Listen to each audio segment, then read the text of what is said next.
स्वागतम स्वागतम स्वागतम। Welcome back to my channel marketing mad. आज हम बात करेंगे मैट्रिसेस की। अलग अलग मैट्रिसेस होते हैं मार्केटिंग और स्ट्रेटेजिक मैनेजमेंट में। हर एक मैट्रिक्स का अपना एक यूनिक पॉइंट होता है जो कि वो रिफ्लेक्ट करता है। ऐसे ही अलग अलग मैट्रिसेस के एग्जांपल है एंसॉफ मैट्रिक्स, जो कि मैं ऑलरेडी वीडियो बना चुका हूँ। Pastel analysis, porter 5 forces model, जिस पर आप लोगों का काफ़ी अच्छा रिस्पॉन्स मुझे मिला है। और आज हम बात करेंगे बीसीजी मैट्रिक्स की। इससे पहले मैंने एक सीरीज करी थी वर्कप्लेस एसेंशियल्स। वर्कप्लेस एसेंशियल्स में आपको सबसे मतलब जो यूनिक पॉइंट्स मैं बताता हूँ वो होता है करियर के बारे में, कि आपको अपना करियर कैसे डेवलप करना है, आपको अपने बॉस के साथ कैसे रहना है, आपको अपने कलीग्स के साथ कैसे रहना है, आपका कंडक्ट क्या होना चाहिए पूरी कंपनी में, और आपको अपनी सराउंडिंग्स को देखते हुए कैसे अपने डे टू डे टास्क को एफिशिएंसी के साथ करना चाहिए। मतलब टोटल वर्क मैनेजमेंट का वो सीरीज़ है। अगर आपकी नई जॉब है, आप 4-5 साल एक्सपीरियंस हैं, आपको वो सीरीज़ बहुत अच्छी मतलब लगेगी। तो please do share and do watch and share your feedback. तो आज का वीडियो स्टार्ट करते हैं। किसी भी मैट्रिक्स को जाने से पहले सबसे पहले उसका सिग्निफिकेंस पता होना चाहिए कि वो क्यों है। सिग्निफिकेंस पता होने से पहले हमें पता रहना चाहिए कि उस मैट्रिक्स में क्या बात हो रही है, कितने क्वाड्रेंट्स हैं और क्या क्या उसके पैरामीटर्स हैं। तो यहाँ पे हमने लिया है मार्केट शेयर। मार्केट शेयर लो और हाई, और मार्केट ग्रोथ लो और हाई। तो अगर मैं बात करता हूँ पहले कैश काउ की, तो कैश काउ का जो मार्केट शेयर है वो हाई रहता है, मार्केट ग्रोथ लो रहती है। स्टार जो होते हैं उनके मार्केट शेयर और मार्केट ग्रोथ दोनों हाई रहता है। क्वेश्चन मार्क जो होते हैं उनका मार्केट शेयर लो रहता है और मार्केट की ग्रोथ हाई होती है। और डॉग्स जो होते हैं वो लो मार्केट शेयर और लो ग्रोथ पे रहते हैं। अगर एग्जाम पॉइंट ऑफ व्यू से बात करें तो इसको आप ऐसे याद कर सकते हो, SCQD।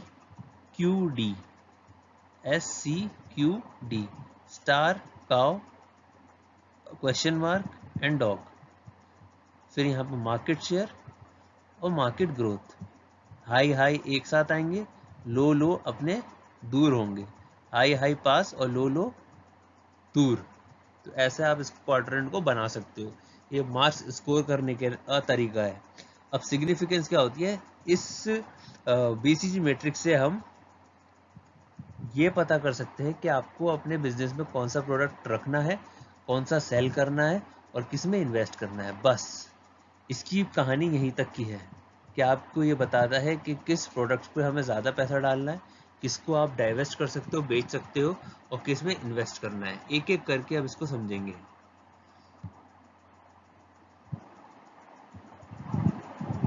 इसका फाउंडर था ब्रूस हेंडरसन, जो कि बॉस्टन कंसल्टिंग ग्रुप का सीईओ भी था।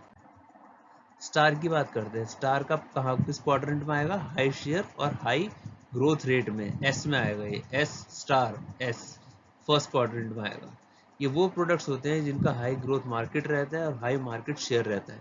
इनका पोटेंशियल बहुत ह्यूज होता है क्योंकि इन्होंने एक तो मार्केट शेयर ग्रैब कर रखा है। मार्केट शेयर ज़्यादा ग्रैब करने का मतलब आपके रिटर्न ज़्यादा अच्छे रहेंगे, और कितने ग्रोथ पे रिटर्न रहेंगे वो डिपेंड करता है कि आपकी मार्केट की ग्रोथ क्या है। तो कोई एक ऐसा प्रोडक्ट जो कि उस मार्केट में है जिसमें ग्रोथ बहुत अच्छी है और उसने उस मार्केट के बाकी कॉम्पिटिटर से ज़्यादा शेयर ले रखा है, वो किसी भी कंपनी के किसी भी इंडस्ट्री में हाई पोटेंशियल रखता है, और वो स्टार होता है। जनरेट करता है हाई इनकम और हाई कंजम्पशन ऑफ कैश। अब भैया ऐसा प्रोडक्ट जो कि इतना चल रहा है, अब उसकी गाड़ी को चलाने के लिए पेट्रोल भी उतना चाहिए, राइट? तो उसका कंजम्पशन ऑफ कैश भी उतना ही होता है। ठीक, तो कंजम्पशन ऑफ कैश और इनकम जनरेशन में बहुत डिफरेंस होना चाहिए ताकि आपका वो स्टार जो है प्रॉफिटेबल हो। अगर ये मार्केट लीडर बना रहा तो ग्रोथ तो कभी ना कभी हॉल्ट होनी है, क्योंकि मार्केट कितनी भी बड़ी हो एक ना एक बार आपकी ग्रोथ स्लो होगी। ग्रोथ जब स्लो हो जाती है तो वो कैश काउ बन जाता है। तो मोस्टली कंपनीज का जो मोटो रहता है वो ये रहता है कि आपको सबसे पहले स्टार्ट करना है क्वेश्चन मार्क से। जो क्वेश्चन मार्क आपके प्रोडक्ट हैं उनको लेके जाना है स्टार तक, और स्टार से उनको बनाना है कैश काउ में। ये लोगों का मोटिव रहता है।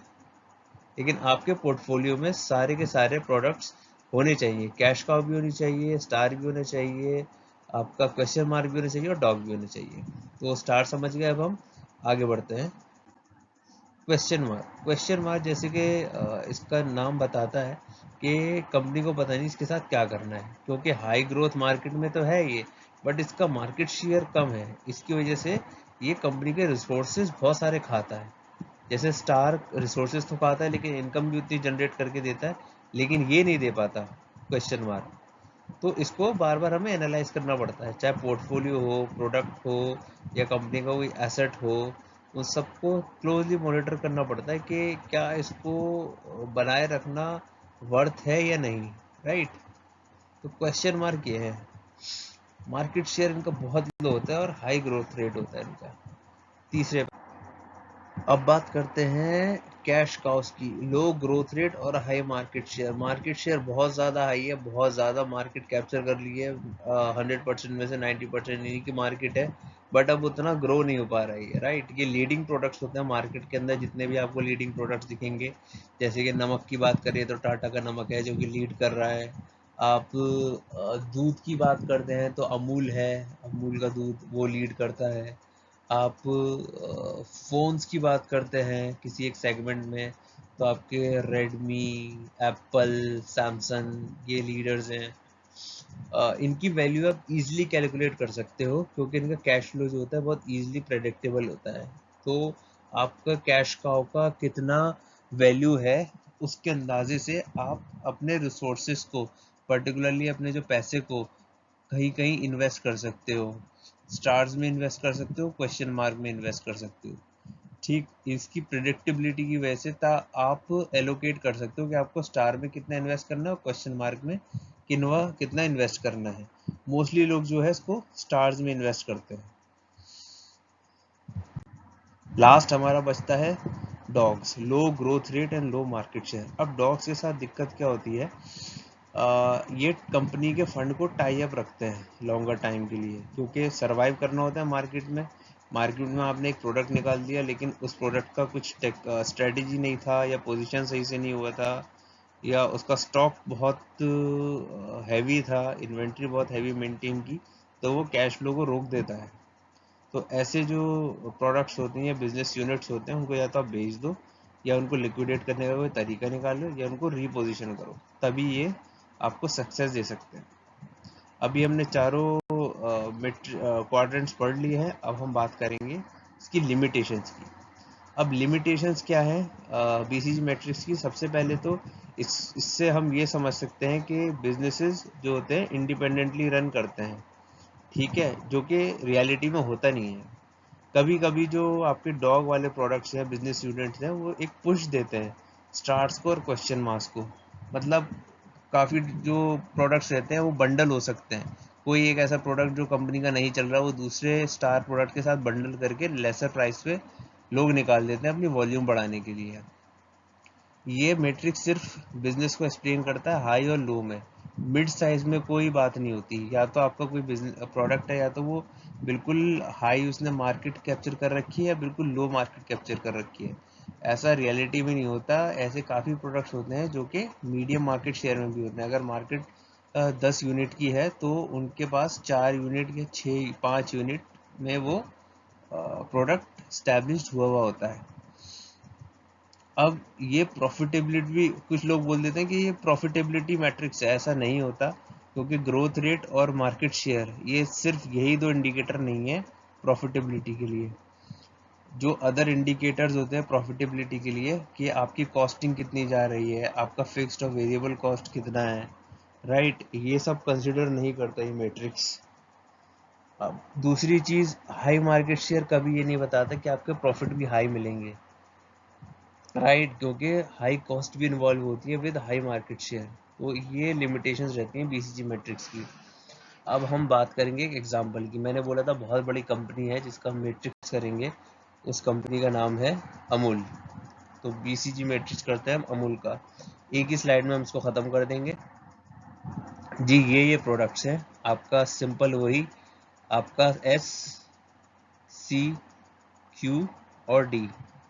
हाई हाई पास पास, लो लो दूर दूर, मार्केट ग्रोथ, मार्केट शेयर, ऐसे आप बना लोगे। उसमें सबसे पहले जो प्रोडक्ट्स आता है अमूल के, अमूल घी और अमूल आइसक्रीम। अमूल घी और अमूल आइसक्रीम इस कंपनी के स्टार प्रोडक्ट्स हैं, राइट। आप घी की मार्केट में देखोगे, घी की मार्केट में 2-3 ही है जो कि compete कर रहे हैं, और अमूल घी एक तरह से अपनी स्टैब्लिश कर चुका है। आपने अगर आइसक्रीम की बात करो तो आपने क्वालिटी वॉल्स के कार्ट देखे होंगे या ठेले देखे होंगे, या फिर आपने मदर डेयरी के देखे होंगे। अब आपको अमूल के भी ये कार्ट्स दिख रहे होंगे जो आइसक्रीम वालाज होते हैं वो। तो अमूल आइसक्रीम और अमूल घी इनके हाई मार्केट ग्रोथ और हाई मार्केट शेयर पर एस्टेब्लिश हुए हैं। इन दोनों प्रोडक्ट्स को, इन दोनों पोर्टफोलियो को बहुत ज़्यादा पैसे की ज़रूरत है। वो पैसा कहाँ से आता है? जो इनकी स्टैब्लिश ब्रांड है। आप कहीं भी चले जाओ, अमूल बटर हमेशा आपको कहीं ना कहीं मिलेगा ज़रूर। अमूल को बटर में कोई आज तक टक्कर नहीं दे पाया। मदर डेयरी आया था, वो ख़त्म हुआ है। न्यूट्रलाइट आया था, वो ख़त्म हुआ है। लोकल लोकल ब्रांड्स हैं जो कि सिर्फ लोकली एस्टेब्लिश्ड है, लेकिन अगर पैन इंडिया प्रेजेंस देखोगे आप, अमूल बटर से बड़ी प्रेजेंस किसी की नहीं है। फिर है अमूल मिल्क। अमूल मिल्क का मुझे बोलने की ज़रूरत ही नहीं है। अमूल की लाइन ही ये है, tagline, the taste of India. तो मतलब उसको आप बीट कैसे कर सकते हो? उस इमोशन को आप बीट नहीं कर सकते, राइट। फिर आता है अमूल लस्सी, जो कि आपका क्वेश्चन मार्क में। अब इनको ये समझ नहीं आ रहा कि अमूल लस्सी को आगे प्रमोट ये कैसे करें। पहले ये छोटे छोटे टेट्रा बॉक्स में लेके आते थे जिसमें प्लास्टिक का कैप था, फिर इन्होंने बॉटल्स में लेके आना चालू किया। बट लस्सी जो है, it is not associated with branding. Lassi आप देखोगे क्योंकि लोकल बेवरेज है, और लस्सी को बनाने के तरीके बहुत सिंप्लीफाइड है।